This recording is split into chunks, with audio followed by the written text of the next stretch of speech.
Daan si Poleng aki pinusta.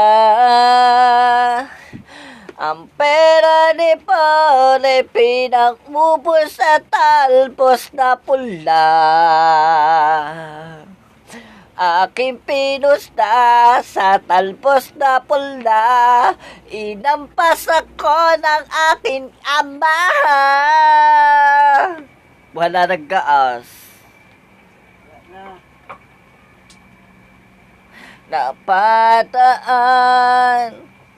si Poleng aking pinusta. Sa talbos na pula, aking pinusta. Nagkagkewang-gewang. Ang pera ni Poleng iblis pinanghulog doon sa Palawan.